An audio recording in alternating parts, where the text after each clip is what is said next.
नमस्कार साथियों, मैं हूं रवि। स्वागत है आपका हमारा YouTube चैनल साइंस गुरु रवि में। दोस्तों, हम पढ़ रहे थे कोशिका विज्ञान। दोस्तों, कोशिका विज्ञान की ये 8वीं क्लास है और दोस्तों आज हम स्टार्ट करने वाले हैं क्वेश्चन नंबर 36 से। आइए देखिए दोस्तों, क्वेश्चन नंबर 36 क्या कहता है। भैया क्वेश्चन नंबर 36 कहता है कि डीएनए संरचना में दोनों कुंडलियों का व्यास कितना होता है।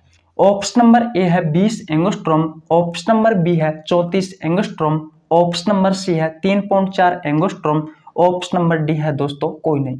दोस्तों आपका जो राइट आंसर होगा वो होगा दोस्तों ऑप्शन नंबर ए 20 एंगस्ट्रॉम। दोस्तों मेरे द्वारा कराए हुए सभी क्वेश्चन आपकी एग्जाम के पॉइंट ऑफ व्यू से इंपॉर्टेंट होते हैं। पहला तो आपको ये बात ध्यान रखनी है। और दोस्तों ये जो मैंने क्वेश्चन पूछा है आपसे, ये क्वेश्चन आया था सीडीएस की एग्जाम में। किस में आया था दोस्तों? सीडीएस की एग्जाम में ये क्वेश्चन आया था। सबसे पहले दोस्तों आपको पता होना जरूरी है इस क्वेश्चन को करने के लिए कि भैया डीएनए की संरचना कैसी होती है। तो दोस्तों बचपन में आपने किताबों में देखा होगा कि भैया डीएनए की संरचना कुछ इस तरीके की होती है। इसमें दोस्तों दो कुंडलियां होती है, एक ये वाली और एक ये वाली। दोस्तों क्वेश्चन आपसे पूछा है कि डीएनए संरचना में दोनों कुंडलियों का व्यास कितना होता है। तो दोस्तों कितना होता है? 20 एंगस्ट्रॉम होता है। एक कुंडली ये रही और एक कुंडली ये रही, इनके बीच का व्यास कितना होता है दोस्तों? 20 एंगस्ट्रॉम होता है। यही आपसे क्वेश्चन ने पूछा है। फिर दोस्तों यहां से एक क्वेश्चन और बनता है। क्वेश्चन क्या बनता है कि भैया डीएनए की प्रत्येक टर्न की लंबाई कितनी होती है? प्रत्येक टर्न की लंबाई कितनी होती है? तो दोस्तों कितनी होती है? तो भैया 34 एंगस्ट्रॉम होती है। ये रहा आपका एक टर्न, और एक टर्न की लंबाई कितनी है दोस्तों? 34 एंगस्ट्रॉम होती है। कितनी होती है दोस्तों प्रत्येक टर्न की लंबाई? 34 एंगस्ट्रॉम होती है। अब दोस्तों यहां से एक क्वेश्चन और बनता है, दो नाइट्रोजन युक्त क्षार के बीच की लंबाई कितनी होती है? दो नाइट्रोजन युक्त क्षार के बीच की लंबाई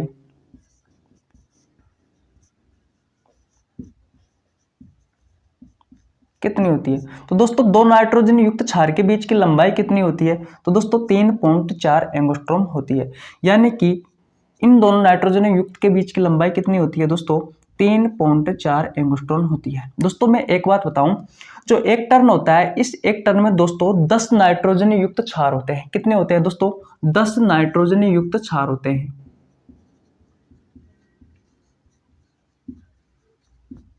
क्षार होते हैं। और दोस्तों इसकी पूरी लंबाई कितनी होती है? 34 एंगस्ट्रॉम होती है। अगर आप इसमें 10 का भाग दोगे दोस्तों तो कितना आएगा? 3.4 एंगस्ट्रॉम आएगा। अर्थात दोस्तों दो नाइट्रोजन युक्त क्षार के बीच की लंबाई कितनी आ जाएगी? 3.4 एंगस्ट्रॉम आ जाएगी। दोस्तों आशा करता हूं ये क्वेश्चन आपको बहुत अच्छे से समझ में आ गया होगा। अगर दोस्तों नहीं आया तो कोई बात नहीं, आपको एक बार और मैं बता देता हूं।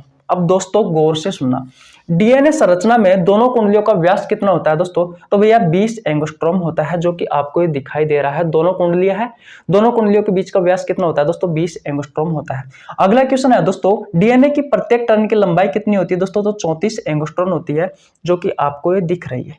दो नाइट्रोजन युक्त क्षार के बीच की लंबाई कितनी होती है? तो दोस्तों 3.4 एंगस्ट्रॉम दो नाइट्रोजन युक्त क्षार के बीच की लंबाई होती है। क्यों होती है? क्योंकि दोस्तों एक टर्न की जो लंबाई होती है दोस्तों वो कितनी होती है? 34 एंगस्ट्रॉम। और एक टर्न में दोस्तों 10 नाइट्रोजन युक्त क्षार होते हैं। अगर मैं 34 एंगस्ट्रॉम में 10 का भाग दूं तो दो नाइट्रोजन युक्त क्षार के बीच की लंबाई दोस्तों हमें निकल कर आ जाएगी 3.4 एंगस्ट्रॉम। तो दोस्तों आशा करता हूं ये क्वेश्चन भी आपको बहुत अच्छे से समझ में आ गया होगा। अब चलते हैं दोस्तों अगले क्वेश्चन की ओर। दोस्तों अब बात करते हैं क्वेश्चन नंबर 37 की। आइए देखिए दोस्तों क्वेश्चन नंबर 37 क्या कहता है।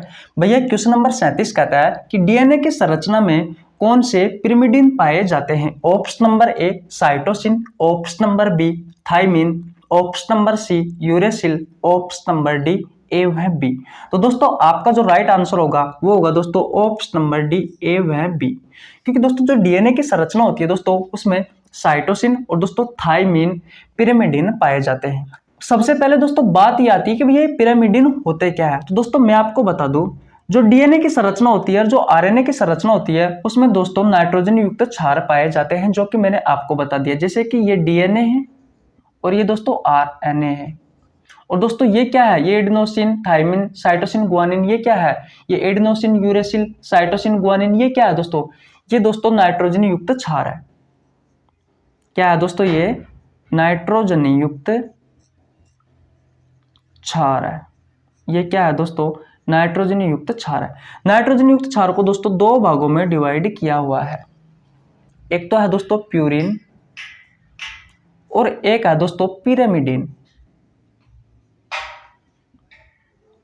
प्यूरिन होता है दोस्तों, ये दो प्रकार का होता है, एक होता है एडिनोसिन और एक होता है दोस्तों गुआनिन। और दोस्तों जो पिरामिडिन होते हैं ये दोस्तों तीन प्रकार के होते हैं, एक होता है साइटोसिन,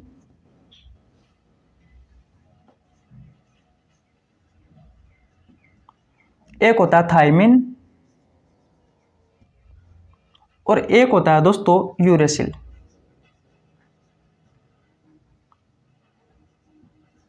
एक होता है दोस्तों यूरेसिल, दिख तो रहना आपको, ये नहीं दिख रहा। एक होता है दोस्तों यूरेसिल। एक बार और बताता हूं दोस्तों, डीएनए और जो आरएनए की संरचना होती है दोस्तों, उसमें जो एडिनोसिन और जो थाइमिन, साइटोसिन और गुआनिन, एडिनोसिन, यूरेसिल, साइटोसिन और गुआनिन दोस्तों ये जो होते हैं ये नाइट्रोजन युक्त क्षार होते हैं। दोस्तों नाइट्रोजन युक्त क्षारों को दो भागों में डिवाइड किया हुआ है, एक है दोस्तों प्यूरिन, एक है दोस्तों पिरामिडिन। प्यूरिन होता है दोस्तों, इसके दो भाग होते हैं, एक होता है एडिनोसिन, एक होता है गुआनिन। पिरामिडिन होता है दोस्तों, इसके तीन भाग होते हैं, एक होता है साइटोसिन, एक होता है थाइमिन और एक होता है दोस्तों यूरेसिल। दोस्तों आपसे क्वेश्चन क्या पूछा है कि डीएनए की संरचना में कौन से पिरामिडिन पाए जाते हैं। ये दोस्तों कौन से पिरामिडिन पाए जाते हैं भैया डीएनए की संरचना में, आपको सामने दिखाई दे रहा होगा दोस्तों, ये क्या है, ये डीएनए की संरचना है। तो देखिए दोस्तों इन तीनों में से दोस्तों कौन सा पिरामिडिन पाया जाता है डीएनए की संरचना में। तो दोस्तों एडिनोसिन, सबसे पहले मैं एडिनोसिन की बात करूं दोस्तों, तो एडिनोसिन आपको यहां दिखाई दे रहा है, तो भैया ये तो प्यूरिन है। फिर दोस्तों थाइमिन की बात करता हूं, तो दोस्तों थाइमिन हमारे यहाँ पे आ गया। तो कहने का मतलब दोस्तों एक तो हमारा थाइमिन आ गया, बात क्लियर है। और फिर दोस्तों अगली बात करता हूं साइटोसिन। तो साइटोसिन दोस्तों यह है क्या, प्यूरिन में। तो दोस्तों साइटोसिन प्यूरिन में नहीं है, यह है भैया। तो कहने का मतलब दोस्तों साइटोसिन भी पाया जाता है, किसमें दोस्तों, डीएनए की संरचना में। फिर दोस्तों बात करते हैं गुआनिन की। गुआनिन दोस्तों नहीं है, क्योंकि गुआनिन दोस्तों यहां पाया जाता है प्यूरिन में। तो दोस्तों आपसे जो क्वेश्चन पूछा है दोस्तों, तो उसका जो राइट आंसर कौन सा होगा, साइटोसिन होगा और एक दोस्तों थाइमिन होगा। जबकि दोस्तों जो आरएनए होता है, इस आरएनए में क्या होता है दोस्तों, एडिनोसिन के साथ में यूरेसिल जुड़ जाता है, ये यूरेसिल जुड़ जाता है। तो दोस्तों जो आरएनए की संरचना होती है उसमें दोस्तों कौन से पिरामिडिन पाए जाते हैं, तो भैया यूरेसिल पाया जाता है। कौन सा पाया जाता है दोस्तों, यूरेसिल पाया जाता है। और दोस्तों एक कौन सा पाया जाता है, साइटोसिन पाया जाता है। तो मैं लिख देता हूं कि जो आरएनए की जो संरचना होती है इसमें दोस्तों यूरेसिल और दोस्तों एक क्या पाया जाता है, साइटोसिन पाया जाता है। यूरेसिल और साइटोसिन पाया जाता है। ये तो दोस्तों क्या है, ये तो है पिरामिडिन, पिरामिडिन है, बात क्लियर है। और दोस्तों अगर मैं प्यूरिन की बात करूं, तो प्यूरिन तो दोस्तों एडिनोसिन भी पाया जाता है और गुआनिन भी पाया जाता है। तो दोस्तों आशा करता हूं आपको ये क्वेश्चन बहुत अच्छे से समझ में आ गया होगा। एक बार और रिवीजन करवा देता हूं। देखिए दोस्तों, डीएनए की संरचना में कौन से पिरामिडिन पाए जाते हैं, ऑप्शन नंबर ए साइटोसिन और ऑप्शन नंबर बी थाइमिन, ये दोनों ही दोस्तों पिरामिडिन पाए जाते हैं। क्योंकि दोस्तों डीएनए और आरएनए की संरचना में दोस्तों बहुत सारे नाइट्रोजन युक्त क्षार होते हैं। नाइट्रोजन युक्त क्षारों को दोस्तों दो भागों में बांटा गया है, प्यूरिन और पिरामिडिन। प्यूरिन होता है दोस्तों, इसमें आता है एडिनोसिन और गुआनिन। पिरामिडिन होता है दोस्तों, इसमें आता है साइटोसिन, थाइमिन और यूरेसिल। दोस्तों अगर मैं डीएनए की संरचना की बात करूं, तो डीएनए की संरचना में पिरामिडिन जो पाए जाते हैं दोस्तों, वो पाया जाता है साइटोसिन और थाइमिन। प्यूरिन तो दोस्तों एडिनोसिन भी पाया जाता है और गुआनिन भी पाया जाता है। अगर दोस्तों मैं आरएनए की संरचना की बात करूं दोस्तों, तो आरएनए की संरचना में जो पिरामिडिन पाए जाते हैं दोस्तों, वो पाया जाता है, एक तो यूरेसिल पाया जाता है और एक दोस्तों साइटोसिन पाया जाता है। बात क्लियर है। और दोस्तों अगर प्यूरिन की बात करें तो एडिनोसिन पाया जाता है और दोस्तों गुआनिन भी पाया जाता है। तो दोस्तों आशा करता हूं यह क्वेश्चन भी आपको बहुत अच्छे से समझ में आ गया होगा। दोस्तों होने को तो थोड़ा कठिन है, लेकिन मैं आशा करता हूं आपको दो बार बता दिया, अच्छे से समझ में आ गया होगा। तो दोस्तों अब चलते हैं अगले क्वेश्चन की ओर। दोस्तों अब बात करते हैं क्वेश्चन नंबर 38 की। आइए देखिए दोस्तों क्वेश्चन नंबर 38 क्या कहता है। भैया क्वेश्चन नंबर 38 कहता है कि डीएनए और आरएनए में नाइट्रोजन युक्त क्षार किस बंध की सहायता से जुड़े होते हैं। ऑप्शन नंबर ए हाइड्रोजन बंध की सहायता से, ऑप्शन नंबर बी पेप्टाइड बंध की सहायता से, ऑप्शन नंबर सी दोनों, ऑप्शन नंबर डी कोई नहीं। तो भैया आपका जो राइट आंसर होगा वो होगा दोस्तों हाइड्रोजन बंध की सहायता से जुड़े हुए होते हैं। दोस्तों मैंने पिछले क्वेश्चन में बताया था कि दोस्तों जो नाइट्रोजन युक्त पदार्थ होते हैं, नाइट्रोजन युक्त जो क्षार होते हैं, नाइट्रोजनी युक्त क्षार, ये दोस्तों दो प्रकार के होते हैं। एक होता है दोस्तों एडिनोसिन,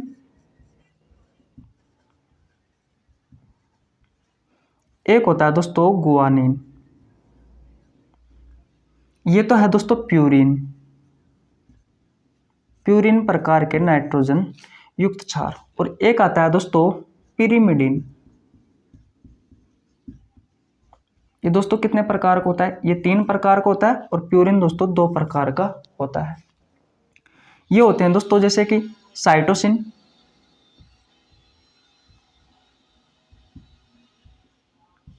थाइमिन और यूरेसिल। बात क्लियर है? तो दोस्तों मैंने आपसे क्वेश्चन पूछा है कि डीएनए और आरएनए में नाइट्रोजन युक्त क्षार किस बंध की सहायता से जुड़े हुए होते हैं। तो दोस्तों ये आपस में किस बंध की सहायता से जुड़े होते हैं डीएनए और आरएनए संरचना में? तो दोस्तों ये हाइड्रोजन बंध की सहायता से जुड़े हुए होते हैं। जैसे कि डीएनए की जो संरचना होती है दोस्तों, उसमें एडिनोसिन और जो थाइमिन दोस्तों डबल बॉन्ड से जुड़ा हुआ होता है, और दोस्तों साइटोसिन और दोस्तों जो गुआनिन होता है ये दोस्तों ट्रिपल हाइड्रोजन बंध की सहायता से जुड़े हुए होते हैं। ये तो होता है दोस्तों डीएनए की संरचना में। जबकि दोस्तों जो आरएनए की संरचना होती है, इस आरएनए की संरचना में एडिनोसिन दोस्तों यूरेसिल के साथ में डबल हाइड्रोजन बंध की सहायता से जुड़ा होता है, और दोस्तों जो साइटोसिन होता है और ये जो गुआनिन होता है ये दोस्तों आरएनए की संरचना में ट्रिपल हाइड्रोजन बंध की सहायता से जुड़े हुए होते हैं। तो आपको इस बात का भी ध्यान रखना है। ये भी क्वेश्चन दोस्तों बहुत इंपॉर्टेंट है, कभी भी आपसे क्वेश्चन पूछा जा सकता है। अगर दोस्तों आपसे बात करें दोस्तों पेप्टाइड बंध की, तो दोस्तों आपको पता होगा जो प्रोटीन होती है, जो प्रोटीन होती है ये दोस्तों बहुत सारी एमिनो अम्लों से मिलकर के बनी हुई होती है। दोस्तों ये एमिनो अम्ल, बहुत सारे एमिनो अम्ल आपस में पेप्टाइड बंध की सहायता से ही जुड़े हुए होते हैं। पेप्टाइड आपको दिख नहीं रहा, ये बहुत सारे एमिनो अम्ल दोस्तों पेप्टाइड बंध की सहायता से ही जुड़े हुए होते हैं। तो दोस्तों आशा करता हूं ये क्वेश्चन भी आपको बहुत अच्छे से समझ में आ गया होगा। अब चलते हैं दोस्तों अगले क्वेश्चन की ओर। दोस्तों अब बात करते हैं क्वेश्चन नंबर 39 की। आइए देखिए दोस्तों क्वेश्चन नंबर 39 क्या कहता है। भैया क्वेश्चन नंबर 39 कहता है कि आरएनए की संरचना में एडिनोसिन के साथ कौन सा नाइट्रोजन युक्त क्षार जुड़ा हुआ होता है। ऑप्शन नंबर ए है दोस्तों थाइमिन, ऑप्शन नंबर बी है यूरेसिल, ऑप्शन नंबर सी है दोस्तों गुआनिन, ऑप्शन नंबर डी है दोस्तों साइटोसिन। तो भैया आपका जो राइट आंसर होगा दोस्तों वो होगा ऑप्शन नंबर बी यूरेसिल। दोस्तों जो डीएनए की जो संरचना होती है, मैंने दोस्तों पहले क्वेश्चन में भी डीएनए की संरचना बनाई थी, दूसरे क्वेश्चन में दोस्तों डीएनए और आरएनए दोनों की संरचना बताई थी।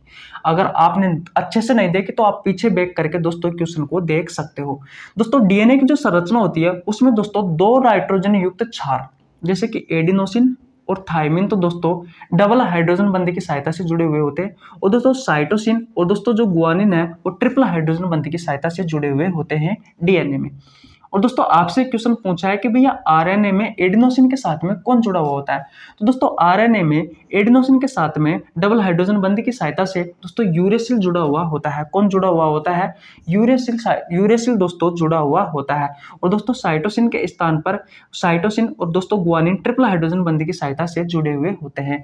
तो दोस्तों आशा करता हूं ये क्वेश्चन भी आपको बहुत अच्छे से समझ में आ गए होंगे। दोस्तों इस प्रकार के क्वेश्चन अधिकांश एसएससी की एग्जाम में पूछे जाते हैं। रेलवे में दोस्तों यहाँ से क्वेश्चन नहीं आते, अधिकांश जो क्वेश्चन आते हैं दोस्तों वो एसएससी में आते हैं। दोस्तों मैं आपको एक बात और बताऊं, मेरे द्वारा कराए हुए सभी क्वेश्चन सभी प्रतियोगी परीक्षाओं के लिए उपयोगी है। तो दोस्तों आशा करता हूं ये क्वेश्चन भी आपको बहुत अच्छे से समझ में आ गया होगा। अगर दोस्तों आपको हमारी वीडियो अच्छी लग रही है तो वीडियो को लाइक कर सकते हो, आपके छोटे भाई के लिए एक प्यारा सा कमेंट कर सकते हो, चैनल को जरूर सब्सक्राइब कर लेना, बेल आइकन को प्रेस कर लेना जिससे आपके पास हमारी वीडियो का टाइम टू टाइम नोटिफिकेशन पहुंच सके। अब चलते हैं दोस्तों अगले क्वेश्चन की ओर। दोस्तों आज का हमारा अंतिम क्वेश्चन है क्वेश्चन नंबर 40, और दोस्तों बहुत इंपॉर्टेंट क्वेश्चन है, स्टार लगा लेना। दोस्तों क्वेश्चन नंबर 40 कहता है कि आरएनए कोशिका के किस भाग में पाया जाता है। ऑप्शन नंबर ए केंद्रक में, ऑप्शन नंबर बी माइटोकॉन्ड्रिया में, ऑप्शन नंबर सी पर्णहरित में, ऑप्शन नंबर डी कोशिका द्रव में। तो दोस्तों जो आरएनए होता है वो आरएनए दोस्तों केंद्रक में भी पाया जाता है और दोस्तों कोशिका द्रव में भी पाया जाता है। मैं लिख देता हूं। दोस्तों जो आरएनए होता है ये दोस्तों जंतु कोशिका में और दोस्तों पादप कोशिका में, दोनों में ही दोस्तों किस किस में पाया जाता है दोस्तों, केंद्रक में भी पाया जाता है, ठीक है, और केंद्रक के अलावा दोस्तों कोशिका द्रव में भी पाया जाता है। दोस्तों कोशिका द्रव जो उपस्थित होता है ये दोस्तों कोशिका झिल्ली,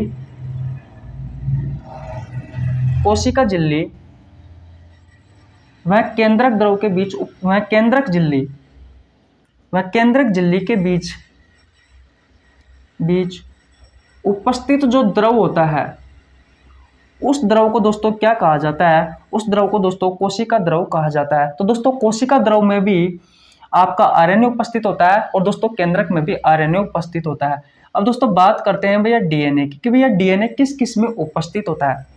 तो डीएनए दोस्तों सबसे पहले मैं अगर जंतु कोशिका की बात करूं तो दोस्तों केंद्रक में उपस्थित होता है और माइटोकॉन्ड्रिया में उपस्थित होता है। अगर दोस्तों मैं पादप कोशिका की बात करूं